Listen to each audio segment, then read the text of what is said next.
Hello বন্ধুরা, তোমরা সকলে কেমন আছো? সবাইকে আমার চ্যানেলে আরও একটা ভিডিওতে তোমাদের অনেক স্বাগত জানাই।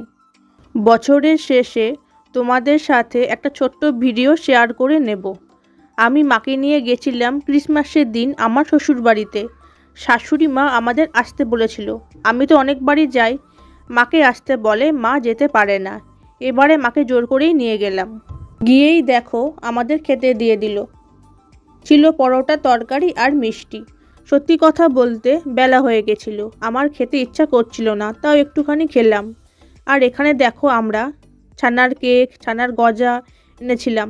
মিষ্টিটা এনেছিলাম বাড়িতে খাবার জন্য, আর কেকটা এনেছিলাম ঠাকুরের জন্য। বন্ধুরা, ক্রিসমাসে তো সবাই আমরা কেক খাবো, ঠাকুরকে না দিলে হয় বলো? তারপর আমি আর মা আড্ডা দিচ্ছিলাম, আর রাহুল তো বাড়িতেই ছিল। তারপর দেখো দুপুরে শাশুড়ি মা কী রান্না করেছিল আমাদের জন্য। প্রথমে দিল লাউ চিংড়ি, তারপর ছিল বাটা মাছ সর্ষের পোস্ত দিয়ে বানিয়েছিল, আর ছিল মাংস। সব রান্নাই দারুণ হয়েছিল।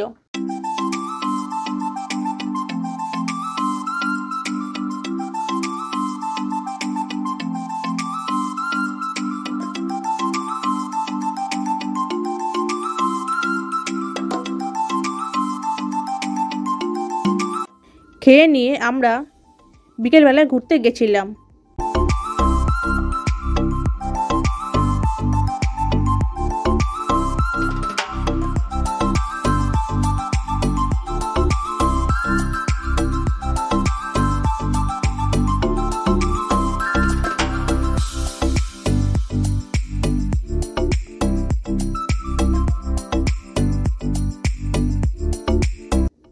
তারপর রাহুল এখানে কেক কাটলো, কেক খেলাম।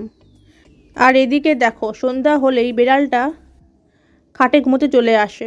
ওদের বাড়ি পোষা বেড়াল। 25শে ডিসেম্বর দিনটা আমার এভাবেই কাটলো। তারপর রাতে আমরা ঘুরতে গেলাম তাহেরপুর চার্চে। রাহুল আমাকে বিরিয়ানি খাওয়ালো, আর একদিন আমরা গেলাম হবিপুর চার্চে। সেই ভিডিওগুলো তোমাদের সাথে শেয়ার করেছি। 2 দিন ছিলাম শ্বশুর বাড়িতে, খুব ভালোই কাটলো, অনেক মজা করলাম। চলে আসার সময় আমার আর মায়ের খুব মনটা খারাপ করছিল। তো চলো, এই বছরের লাস্ট ব্লগ এটাই ছিল। তোমাদের কেমন লাগলো জানিও। ভালো লাগলে লাইক, কমেন্ট, শেয়ার করে দিও। যারা প্রথমবার ভিডিও দেখছো আমার চ্যানেলটা সাবস্ক্রাইব করে আমার পাশে থেকো। দেখা হচ্ছে নতুন বছরে নতুন ভিডিওর সাথে। সবাই খুব ভালো থেকো, সুস্থ থেকো। সবার নতুন বছর খুব ভালো কাটুক। Happy new year my YouTube friends.